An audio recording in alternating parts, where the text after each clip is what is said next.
साल 1989 में भारतीय टीम अपने सितारों से लैस होकर पाकिस्तान पहुंचती है, जहां भारत को 4 टेस्ट और इतने ही वनडे मैचों की सीरीज खेलनी थी। 15 नवंबर 1989 को भारत और पाकिस्तान के बीच पहला टेस्ट कराची में प्रारंभ होता है। भारत ने टॉस जीतकर पहले क्षेत्र रक्षण करने का फैसला लिया और पाकिस्तानी टीम ने पहले इनिंग में बैटिंग करते हुए 409 रनों का विशाल स्कोर खड़ा कर दिया। जवाब में भारत ने जब बल्लेबाजी करना प्रारंभ किया तो पाकिस्तान की रफ्तार वकार और पाकिस्तान की धार अकरम और इमरान के सामने। भारतीय सितारे ताश के पत्तों की तरह बिखरते चले गए। वकार यूनुस पाकिस्तान की तरफ से अपना पहला मैच खेल रहे थे। 150 से 155 के बीच वकार की रफ्तार थी और इसी रफ्तार का खौफ था कि मैच 41 रन के स्कोर पर।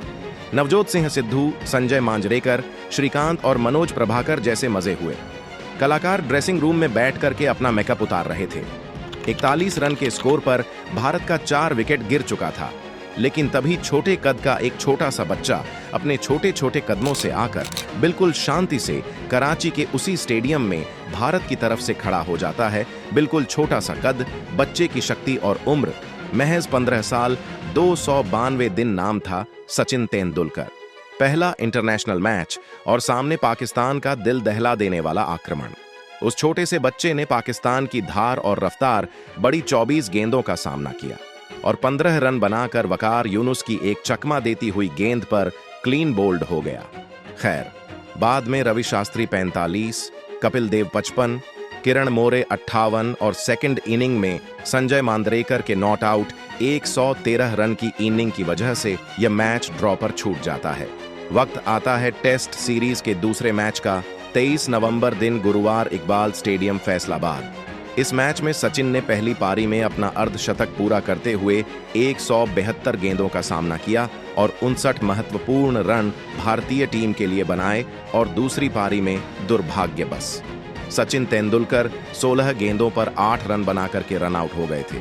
इस मैच का भी कोई रिजल्ट नहीं निकला और यह मैच भी ड्रॉ पर छूट जाता है। अब बारी आती है तीसरे टेस्ट मैच की, जो 1 दिसंबर दिन शुक्रवार गद्दाफी स्टेडियम लाहौर में प्रारंभ होता है। इस मैच में दोनों टीमों को सिर्फ एक इनिंग खेलने का मौका मिला। सचिन ने इस मैच में भी 90 बॉल खेल करके 41 महत्वपूर्ण रन बनाए और यह मैच भी नतीजा निकले बिना समाप्त हो जाता है। अब आता है इस टेस्ट सीरीज का चौथा और आखिरी मैच 9 दिसंबर दिन शनिवार जिन्ना स्टेडियम सियालकोट। यह दिन ए तारीख के वक्त और ए मैदान हमेशा हमेशा के लिए इतिहास के पन्नों में दर्ज होने वाला था। प्रारंभ के 3 मैच बिना नतीजा निकले समाप्त हो चुके थे और यही हुआ थी जो अंदर ही अंदर पाकिस्तानी कप्तान और उसके खिलाड़ियों को जला रही थी।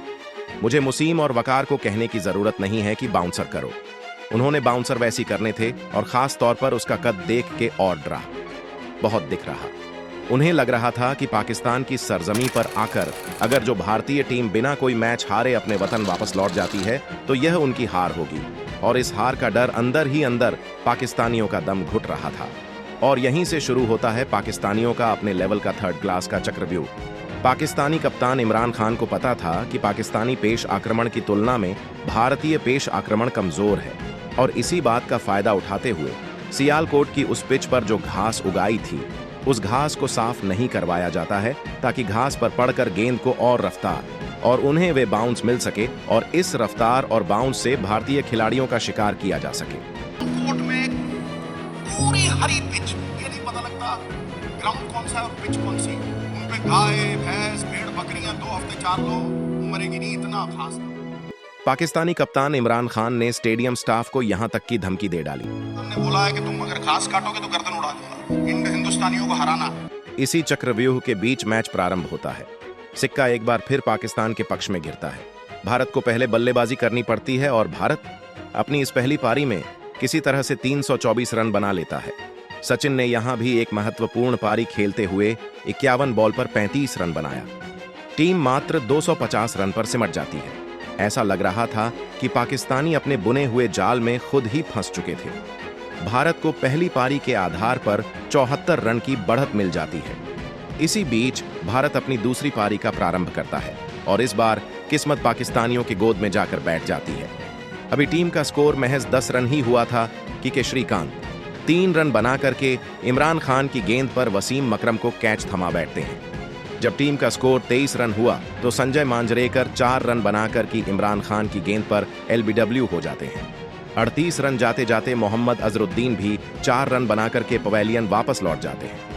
टीम के खाते में अभी एक भी रन नहीं जुड़ पाया था कि 38 रन के ही स्कोर पर रवि शास्त्री बिना खाता खोले अपना विकेट गंवा देते हैं। डर का आलम यह था कि सिद्धू बताते हैं कि गेंद इतनी तेज और उन्हें वे बाउंस लेकर के इतनी खतरनाक हो जा रही थी कि किसी भी बल्लेबाज का सीना चीर दे। शास्त्री अंग्रेजी बोलता हुआ मेरे सामने से जा रहा है। I'm unlucky। तो मैं सोच रहा हूँ मन में, तू सबसे लकी आदमी है तो आउट होके जा रहा है, मैं यहाँ अभी भी खेल रहा हूँ और वसीम अकरम पेल रहा है, कर क्या रहा है यार, हो क्या रहा है। मैं बीट हुए जा रहा हूँ इधर से उधर से। नई शादी हुई है, मैं कहा यार घर पहुंचूंगा, घर वाली को मिलूंगा या नहीं, भगवान आउट ही करा दे किसी तरीके, यहाँ से जान तो बचा। मतलब साफ था कि सिद्धू हार से पहले ही हार मान चुके थे। पाकिस्तानी कप्तान और उसके खिलाड़ी हाथ में गेंद लेकर के मुस्कुरा रहे थे, जैसे वे अपने अगले शिकार का इंतजार कर रहे हों। और इन्हीं हालात में वह छोटा सा बच्चा एक बार फिर चहलकदमी करते हुए आकर पाकिस्तानियों के सामने खड़ा हो जाता है। वकार यूनुस सचिन को आंखें दिखाकर के धमकाने की कोशिश करता है। सचिन ये स्ट्राइक संभाले हैं और वकार यूनुस 160 की स्पीड में एक बाउंसर डालता है। गेट टप्पा पड़ने के बाद सटाक से सचिन के नाक पर लगती है और सचिन के नाक से खून का फुहारा निकल पड़ता है। स्टेडियम की तरफ से फिजियोथेरेपिस्ट अली की रानी भाग करके आते हैं। सचिन की नाक पर रुई लगाई जाती है लेकिन खून बंद होने का नाम नहीं ले रहा था। मर गया छोरा। मैं क्या and I run towards the door because there is blood gushing from his nose. The shirt is blood splattered. मेरे को लगा यार खत्म ही ना हो जाए। ऑडियंस से आवाजें आने लगी, इतने छोटे से बच्चे को लेकर क्यों इंटरनेशनल मैच खेलने चले आए। जो लोग भारत में मैच का लाइव प्रसारण देख या सुन रहे थे, उन्होंने भी आपस में बातें करनी शुरू कर दी। क्या भारत के पास खिलाड़ी नहीं रह गए हैं जो बच्चे को लेकर के मैच खेलने चल दिए? देखो ना बेचारे की नाक पर कितनी गहरी चोट लग गई है। छोटा सा लड़का, चेहरे पर खून, ग्लव्स पर खून, शर्ट की आस्तीनों पर खून। पूरी दुनिया को उस बच्चे पर तरस आ रहा था, सिवाय एक इंसान के, जो बच्चा कुत्ता। सिद्धू ने सचिन से कहा, तुम रिटायर्ड हर्ट होकर वापस चले जाओ क्नॉइस, जाकर पहले अपना इलाज करवाओ। फिजियोथेरेपिस्ट अली ईरानी सचिन को उठा रहे थे कि चलो पवेलियन में पहले तुम्हारा इलाज करते हैं। सचिन उठे और सचिन ने फिजियोथेरेपिस्ट को धक्का देते हुए 2 शब्द कहा। सचिन के उन 2 शब्दों ने इंडिया ही नहीं पूरी दुनिया की हिस्ट्री को पलट कर रख दिया था। मैं खेलेगा। मैं अवाक रह गया। उसमें अभी भी कहानी सुनाता हूँ ना तो मेरे लोहे खड़े हो जाते हैं। वो स्टैंडिंग अप, रुई नाक से लटक रही है ऐसे करके, खून बह रहा है और अली को धक्के मार रहा है। मैं खेलेगा। और एक अंदर से एक ऐसी आवाज आई, मैंने यार सरदार तूने 3 सेंचुरियां बना रखी हैं स्टोर पे और तू घरवाली की सोच रहा है, और ये बच्चा 15 साल की उम्र में अपने देश के लिए लड़ने की सोच रहा है। सचिन के दोस्त सिद्धू के मरे हुए आत्मविश्वास के लिए संजीवनी बूटी का काम करते हैं। इन 2 शब्दों से सिद्धू का आत्मविश्वास जिंदा हो चुका था। सिद्धू सचिन के पास गए और बोले, आके खड़ा हो गया। मैं टेन लिया। I'm really proud of you, boss. I'm really Sherry, you don't have to be proud. We can't lose this test match, रे। हमारे देश की साख दांव पे लगी है। Unbelievable it was. सचिन की यह लाइन सिद्धू के अंदर सोए हुए सरदार को नींद से जगा देती है। सिद्धू सोचते हैं कि खून से लथपथ 15 साल का यह लड़का देश के लिए लड़ने की हिम्मत रखता है, तो इस मैच के लिए यह सरदार असरदार क्यों नहीं होगा। पाकिस्तानी कप्तान और उसके खिलाड़ी घास वाली इस पिच के दम पर जल्द से जल्द भारत के माथे पर हार का ठप्पा मारकर यह सीरीज 1-0 से अपने नाम करना चाहते थे। विश्व क्रिकेट के पंडित इस मैच को लेकर अपनी बॉडी में पाकिस्तान के जीत की भविष्यवाणी कर रहे थे, लेकिन कहानी का क्लाइमैक्स अभी बाकी था, क्योंकि भविष्य के क्रिकेट का भगवान वर्तमान में भारत के तरफ से भारत के लिए खेल रहा था। वकार यूनुस अपने इसी ओवर की अगली गेंद से सचिन पर फिर से प्रहार करता है, लेकिन इस बार प्रहार से भयानक पलटवार था। गेंद सचिन के बल्ले से निकलकर सड़क से बाउंड्री लाइन के पार चली जाती है और गेंद जैसे ही बाहर जाती है, सचिन चहलकदमी करते हुए वकार की तरफ आते हैं। वकार को सचिन वैसे ही आंखें तरेड़ते हैं जैसे कुछ समय पहले। Sachin walked up to him. He just walks up to him, right, looks into his eyes. He says, "Hey, उंगली कटुआ." उसका ना उंगली कटी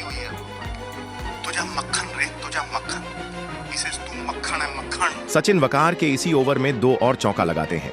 ऐसा लग रहा था जैसे वकार की रफ्तार सचिन के बल्ले से गिरफ्तार हो चुकी हो।